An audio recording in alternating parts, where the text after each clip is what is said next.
السلام پاکستان کے علیکم۔ نیشنل میڈیا پر تحریک بات ہو لبیک رہی ہے اور پاکستان یہ کے کہا جا رہا خلاف ہے کہ یہ پروپیگنڈا لبیک جو کیوں ہے کی یہ ایک جاتا انتہا ہے؟ پسند ہے جماعت آئے اور اس کو سیاسی دیکھتے ہیں جماعتوں اس کے ساتھ نہیں ویڈیو ملانا میں، چاہیے. بڑے اور بڑے ہمارے تحریک لبیک لبرل نے دانشور کتنے درمی دوست ساتھی، میں دیے نام کسی ہیں کا نہیں لیتا، ان کا حق ہے، جانتے ان ہیں کا رائٹ اس ہے ویڈیو جو وہ میں۔ بات کر رہے ہیں. لیکن میں کچھ آج چیزیں دکھانا چاہتا ہوں جس سے ان کو یہ اندازہ ہو کہ معاملہ جس طرح سے وہ پیش کر رہے ہیں وہ ٹھیک نہیں ہے. وہ آپ ایک ایسا رخ پیش کرنے کی کوشش کر رہے ہیں جو حقائق پر مبنی نہیں ہے.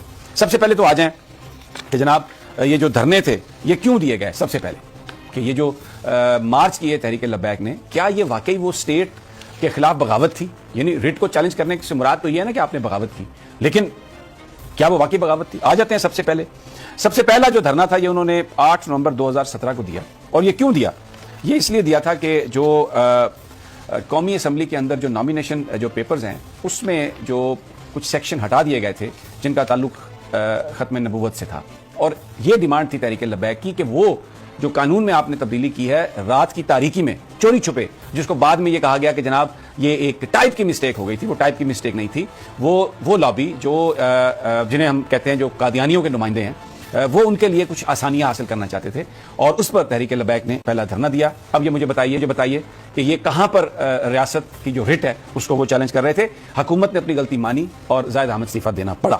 پھر اس کے بعد دوسرا جو دھرنا تھا وہ اگست 2018 میں اس وقت انہوں نے دیا جب ہالینڈ کے رکن پارلیمنٹ گیرٹ ولڈر نے یہ کہا کہ جو متنازع خاکیں ہیں، جو نبی پاک صلی اللہ علیہ وسلم کی شان میں جو گستاخی ہو رہی ہے، وہ ان خاکوں کی ایک نمائش کرانا چاہتے ہیں، جس پر یہ جو بڑی بڑی سیاسی جماعتیں ہیں خاموش نہیں، کسی نے کچھ نہیں بولا.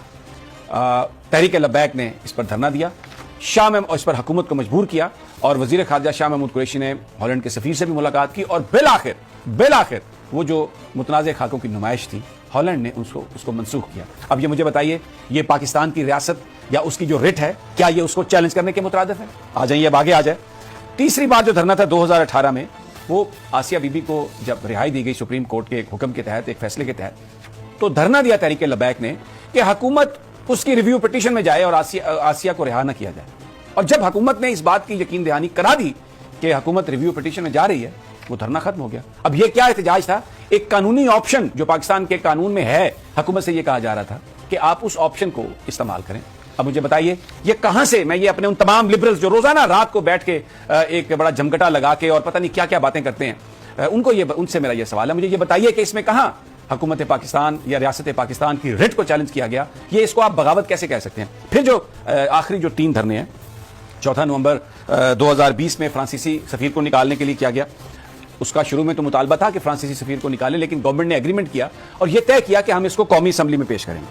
پھر گورنمنٹ کے کہنے پر، ان کی بات ماننے پر وہ ٹائم دیا اور پھر اپریل 2021 میں اس دھرنے کی دوبارہ کال دی گئی، جس کے نتیجے میں یہ سارا معاملہ ہوا. سعد رضوی کو گرفتار کیا گیا، جو وعدہ حکومت نے کیا تھا کہ قومی اسمبلی میں اس پہ ڈیبیٹ کرائی جائے گی، جس کا وزیر اعظم صاحب نے اعلان کیا پوری قوم کے سامنے آ کے. جو ایک عہد شکنی کی اس حکومت نے، جھوٹ بولا اس حکومت نے اور الزام لگانے کی کوشش کی. یہ کہا کہ جی یہ تو کہتے ہیں کہ فرانسیسی سفیر کو نکال دیا جائے اور یہ ہم کر نہیں سکتے. وزیر اعظم صاحب بھی آ گئے، آج بڑا فلسفہ خودی بیان کر رہے تھے اور فرما رہے تھے کہ بالکل انسان جو ہے مشکل راستے پہ جائے، اقبال کی خودی، کسی سے نہ گھبرائے. لیکن ادھر پاکستانی قوم کو یہ بتا رہے تھے کہ اوہو وہ فرانس کا GSP+ اسٹیٹس چلا جائے گا، بڑی پرابلم ہو جائے گی، اس لیے آپ چپ کر جائیں، وہ جو کرنا چاہتے ہیں انہیں کرنے دیں. وہ اس عہد شکنی پر یاد دلانے کے لیے جناب وہ اکتوبر میں یہ جو دھرنا تھا، یہ احتجاج تب شروع ہوا جب فیڈرل ریویو بورڈ نے، جب صوبائی یعنی پنجاب کے ریویو بورڈ نے سعد رضوی کی جو گرفتاری تھی اس کو نظربندی کو کالعدم قرار دیا. لیکن پنجاب حکومت پھر بددیانتی، بدنیتی، جھوٹ پر اتر آئی اور انہوں نے سعد رضوی کو رہا نہیں کیا. تو جس پر ایک پرامن احتجاج ہوا اور حکومت سے یہ کہا گیا کہ اپنا وعدہ پورا کرو. وعدہ کیا تھا؟ کہ جو آپ نے اسمبلی میں بل پیش کیا تھا اس پر آگے کی کارروائی کرو. معاہدہ ہوا، اس کو خفیہ رکھا گیا اور یہاں پر یہ تاثر دینے کی کوشش کی گئی. مجھے بڑی حیرت ہے، وہ بڑے قابل احترام ہمارے جو ہمارے ساتھی، وہ اس قدر بھونڈے انداز میں گفتگو کر رہے تھے اور یہ کہہ رہے تھے کہ یہ اگر فرینچ سفیر کا اصل نقطہ تھا، اگر اس سے پیچھے ہٹنا تھا تو پھر یہ احتجاج کی کیا ضرورت تھی؟ یہ تو نبی پاک صلی اللہ علیہ وسلم کا نام لے کے آپ نے سیاست کی. یعنی جو وہ الزام لگا سکتے تھے انہوں نے الزام لگائے اس تحریک کو، جو ایک سیاسی تحریک ہے، اس لیے کہ یہ علامہ ہی کہتے ہیں کہ اگر آپ دین کو سیاست سے جدا کر دیں تو پھر وہ رہ جاتی ہے چنگیزی. ہمارا دین مغرب کی طرح نہیں ہے. یہ جو لوگ بات کرتے ہیں نا کہ جی یورپ نے ترقی اس لیے کی کہ انہوں نے جو چرچ تھا اس کو علیحدہ کر دیا، وہ ان کے مذہب میں ہوگا. ریاست مدینہ یا جو مسلم ریاست ہے اس میں خلفائے راشدین فیصلے بیٹھ کے مساجد میں کرتے تھے، اور دین اور سیاست الگ نہیں ہے۔ ہمارے ہاں منافقت کی اجازت نہیں ہے، اور جس کو آج کل جو سب سے بڑا منافق ہے اس کو کہا جاتا ہے بڑا ڈپلومیٹ ہے، یہ تو بڑی کمال کی بات ہے، یہ بڑا سیاستدان ہے۔ یہ ہمارے دین میں اس بات کی اجازت نہیں ہے۔ سچ، حقیقت، اور یہ جو کہانی کہ جی آپ یہ ان جتھوں کے آگے، یہ جتھے نہیں ہیں۔ 23 لاکھ ووٹ لیے انہوں نے پاکستان کے الیکشنز میں، اور اب خطرہ یہ ہے کہ آنے والے انتخابات میں اب یہ پولیٹیکل پارٹی کے طور پر یہ ایکٹ کریں گے، تو انہوں نے ایک میسج دے دیا ہے کہ ہم کبھی یو ٹرن نہیں لیتے، ہم جس بات پہ کھڑے ہیں، میرے آقا محمد مصطفیٰ صلی اللہ علیہ وسلم کی ناموس، اور وہ ناموس صرف خاکوں تک محدود نہیں ہے، مینیفیسٹو ہے، ریاست مدینہ جو نبی پاک صلی اللہ علیہ وسلم نے اور خلفائے راشدین نے قائم کی، سادہ، کوئی اس میں کمپلیکیشن نہیں ہے، کوئی منافقت نہیں ہے، کوئی جھوٹ نہیں ہے، سیدھی میرٹ پہ بات ہو، لوگوں کے سامنے بات ہو، یہ ان کا نظریہ ہے۔ اور یہ سیاسی جماعتیں خوف زدہ ہیں کہ اس کو الیکشن لڑنے کی اس جماعت کو اجازت مل گئی تو یہ مڈل کلاس کو تو اپنے ساتھ لے گی، ساری کی ساری مڈل کلاس ان کے ساتھ چلی جائے گی۔ تو سب اور ان کے حواری جو بیٹھتے ہیں ٹیلی ویژن پر، وہ کہہ رہے ہیں کہ جناب یہ تو ایک جتھا ہے، اور ان کا اچھا پھر ایک اور بات کرتے ہیں، آج میں ایکسپوز کروں گا سب، کہتے ہیں کہ جی ان کا جو احتجاج ہے وہ سیاسی جماعتوں کے احتجاج سے مختلف ہے، اور یہ جو لوگ ہیں یہ بڑے انتہا پسند ہیں، اور سعد رضوی کے بارے میں جو باتیں پھیلائی کی گئیں، ایک چھوٹا سا مونٹاج ہے۔ سب سے پہلے میں سعد رضوی کے حوالے سے جو ہم نے ایک مونٹاج بنایا، میں چاہتا ہوں کہ آپ ذرا گفتگو سنیں، لہجہ دیکھیں، پنجاب کی بھی زبان ہے، اردو بھی ہے، اقبالیات ہیں، آئیے دیکھتے ہیں یہ مونٹاج۔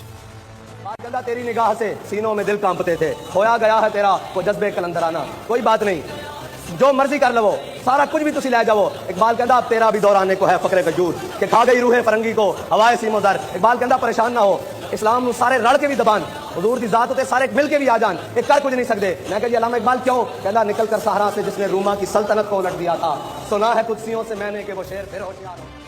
اقبال کی شاعری ہے، اقبال کا جو فلسفہ خودی ہے، جو قوم کو یہ بتا رہا ہے کہ اپنے پاؤں پہ کھڑے ہو جاؤ، اور کسی سے ڈرنے کی ضرورت نہیں، اور اپنے آقا کی ناموس صرف خاکوں کی مذمت میں نہیں ہے، اپنے اندر بھی تبدیلی لائیں، اپنے اندر تبدیلی لائیں، اس نظام کو تبدیل کریں۔ یہ جو ایک مغرب کا نظام ہم پر نافذ کر دیا گیا ہے، یہ ملک اس لیے حاصل نہیں کیا گیا تھا۔ یہ ایک سمپل سا میسج ہے۔ اچھا جی، اب آ جائیے احتجاج کیسے مختلف ہو گیا۔ جو میں آپ کو سب سے پہلے 2 فوٹیجز دکھاتا ہوں، 2 بڑے اجتماع ہوئے ہیں جو لبیک نے کیے۔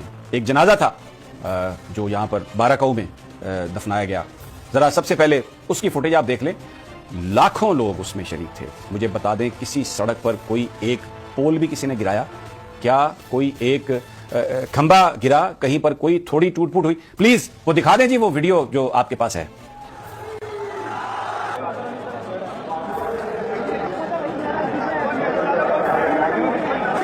ادھر سے گزرتا ہوا بارہکاؤ میں گیا، اور یہ پھولوں کی پتیاں ہیں، کسی کے ہاتھ میں لٹھ نہیں ہے۔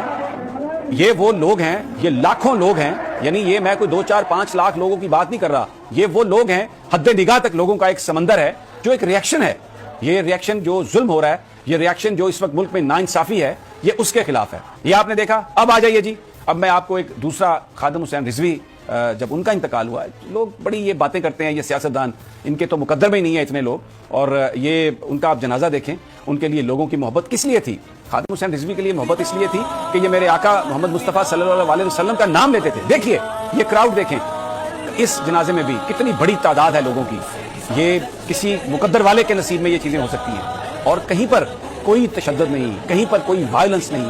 یہ لاکھوں لوگ، یعنی یہ 40-50 لاکھ سے بھی زیادہ لوگ ہیں، آپ گن نہیں سکتے۔ پورا لاہور امڑ آیا، پورا پاکستان امڑ آیا، کس کے لیے؟ میرے آقا محمد مصطفیٰ صلی اللہ علیہ وسلم کے نام کی برکات ہیں۔ اور اگر قوم اس نام پر آج اکٹھی ہو جائے اور یہ فیصلہ کر لے کہ ہم نے کسی کے آگے نہیں جھکنا، یہ کیا بیچتا ہے فرانس اور کیا بیچتا ہے یہ کوئی جذباتی بات نہیں ہے۔ آپ کو سینکشنز لگی تھی جب آپ سے یہ کہا گیا تھا کہ آپ نیوکلیئر بلاسٹ نہ کریں، لیکن اس وقت بھی آپ نے سروائیو کیا۔ اور آپ یقین کریں، اگر آپ ایک میسج دیتے ہیں سچائی کا، اور یہ کہتے ہیں پوری اقوام کو کہ آپ ہمارے معاشرے کو، ہمارے پیغمبر کو، ہماری اقدار کو، ہمارے کلچر کو مت چھیڑیں، چھوڑ دیں ہمیں تنہا، and we can survive alone, تو یقین کریں اس قوم میں اتنی پوٹینشیل ہے کہ ہم یہ سب کچھ کر سکتے ہیں۔ یہ میں نے وہ مناظر دکھائے ہیں جس سے یہ خوف زدہ ہیں کہ یہ اتنے لوگ اگر یہ ووٹ دے دیے انہوں نے تو یہ تو حکومت میں آ جائیں گے، ہم کدھر جائیں گے؟ تو آپ دیکھ چکے ہیں کہ تحریک لبیک پاکستان نے کب اور کیوں دھرنے دیے ہیں، کس طرح تحریک لبیک پاکستان کو بدنام کرنے کی کوشش کی جاتی ہے، کہیں کہ تحریک لبیک کی وجہ سے دینی مصطفیٰ تخت پر نہ آ جائے۔ یہ ویڈیو پرانی ہے لیکن بہت کام کی ہے۔ آپ سے گزارش ہے کہ آپ اس ویڈیو کو لائک کریں، کمنٹ کریں اور شیئر لازمی کریں۔ آپ کی محبتوں کا شکریہ۔